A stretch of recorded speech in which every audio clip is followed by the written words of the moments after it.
Hey, what's up everybody? Platform Disciple here with another Weird Card Wednesday. Today we are going to be looking at Ice Cauldron, which was printed in Ice Age originally as a rare. It's unlikely to be ever reprinted, and it's a 4 colorless artifact. And the reason we're talking about this card is because it's got a lot of text. Notably, I believe it has the most text ever printed on a card.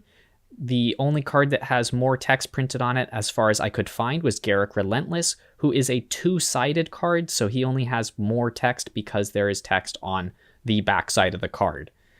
Let's go ahead and read it. It's going to be pay X, tap it, put a charge counter on Ice Cauldron, and put a spell card face up on Ice Cauldron. Note the type and amount of mana used to pay this activation cost. Use this ability only if there are no charge counters on Ice Cauldron. You may play that spell as though it were in your hand. It also has tap, remove the charge counter from Ice Cauldron to add mana of the type and amount last used to put a charge counter on Ice Cauldron to your mana pool. This mana is usable only to cast the spell on top of Ice Cauldron. So it's a little weird. Certainly has quite a few words on it. The rules text has been updated, of course, because it is an older card, so I'm going to go ahead and read that, which is pay X, tap it, put a charge counter on Ice Cauldron, and exile a non-land card from your hand. This is really important that it specifies your hand because it's very unclear on this original printing. You may cast that card for as long as it remains exiled. Note the type and amount of mana spent to pay this activation cost. Activate this ability only if there are no charge counters on Ice Cauldron. And it has tap, remove a charge counter from Ice Cauldron. Notably, the colon comes after the remove the charge counter on the newer version, so it is part of the cost. Add Ice Cauldron's last noted type and amount of mana. Spend this mana only to cast the last card exiled with Ice Cauldron. All right, so quite a mouthful. What is the card really used for? Well, honestly, nothing, because it's very bad. The effect that you're trying to get out of it is that you can pay for a card in advance, or you can pay for a card across 2 turns. So I can pay 3 mana, exile a card that costs 6 mana from my hand, and the following turn I can get 3 mana and then pay 3 mana from another source. So that's pretty notable, is that the mana doesn't have to fully pay for the spell. Or hypothetically, I could use mana that I have only temporarily, like if I have a ton of mana on turn 1, and then the second turn I have less mana for whatever reason, I have that mana stored up. But because Ice Cauldron itself is 4 mana, generally speaking, you don't have mana problems at that point, or there are cards that are better at producing mana than Ice Cauldron is. So it's kind of doesn't really have any niche use. Pretty bad card, but it is a rules nightmare, as you may have guessed from the amount of text on it. So I'm going to go over some of the things you may have not considered about the card. One really big thing is that the X cost, you don't have to pay anything, so you can choose to just exile a card from your hand, which helps you avoid discard effects or other hand disruption. But once again, because this card costs 4, it is far from the most cost-efficient way of doing that.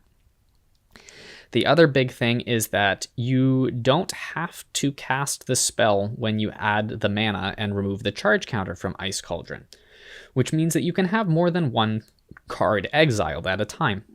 So I could put a card on it, then I could get mana, or not get mana if I spend 0, and remove the charge counter, and then I could put another card on Ice Cauldron.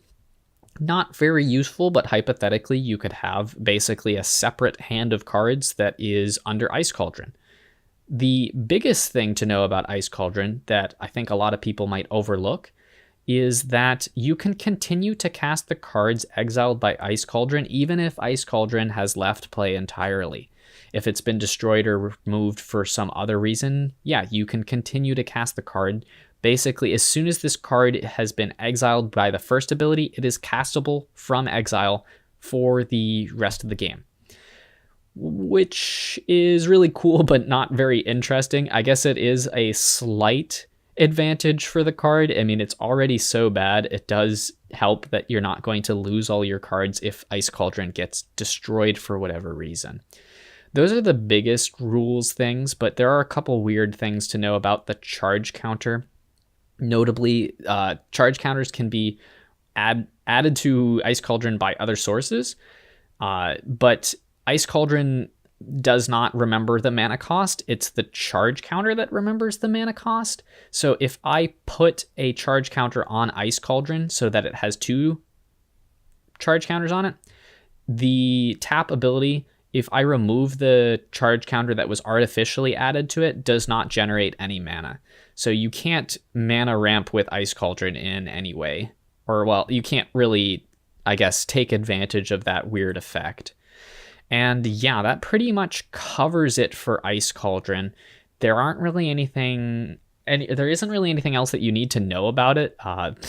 Basically, I just wanted to talk about the card because of the sheer volume of text it has on it. But anyways, I did a card alter giveaway last week, and I'm going to do that again this week because I think it went pretty well. So the card I have to give away is a Riff Bolt, which is a card that I actually altered years ago, but I haven't been able to really play with because I don't play any formats where Riff Bolt is very good. So I'm hoping to give it to somebody who has a better use for it than me, even if that use is just because you enjoy looking at the art. I'm completely happy giving it away to anybody who wants it because I don't really have any use for it. So any use that you can find is great. If you have a burn deck, if you have a cube, or if you just like looking at altered cards, please sign up for the giveaway, which will be in the description. Or if you know somebody that'd be interested, send them a link to the video so that they can check it out. And yeah, I will be drawing the winners a week from now. I'm probably going to put this giveaway as part of the Weird Card Wednesday every week is my hope.